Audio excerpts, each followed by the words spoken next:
पंचायत सरपंच पदक उम्मीदवार आशीष मिश्र जी अहाँ सभक दुआर आबि चुकल छै।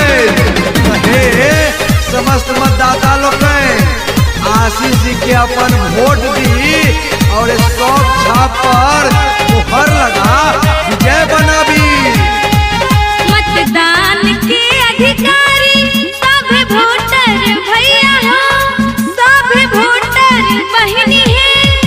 मतदान के अधिकारी सब वोटर भैया हो, सब वोटर बहनी है। यही मेरे स्टॉप छाप पर मुहर लगे भाई आशीष मिश्र के जीते भाई है। यही मेरे स्टॉप छाप पर मुहर लगे भाई आशीष मिश्र के जीते भाई है। यही मेरे स्टॉप छाप पर मुहर लगे भाई सरपंच हिंद के बने भाई है।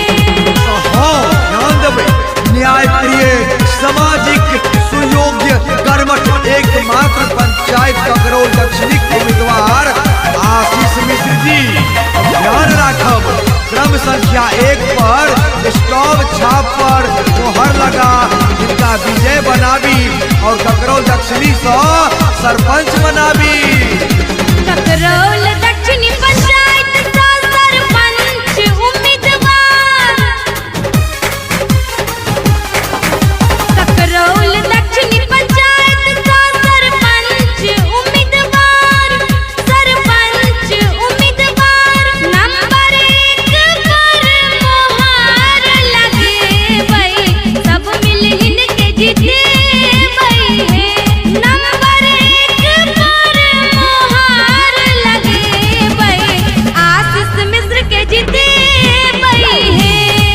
मतदान के अधिकारी सब वोटर भैया हो, सब वोटर बहनी है। यही मेरे स्टॉप छाप पर मुहर लगे भाई आशीष मिश्र के जीते भाई है।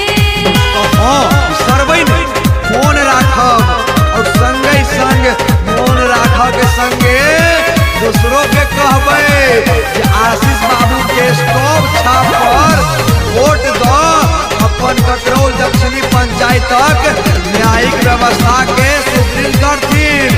विश्रम नहीं। शिक्षित न्याय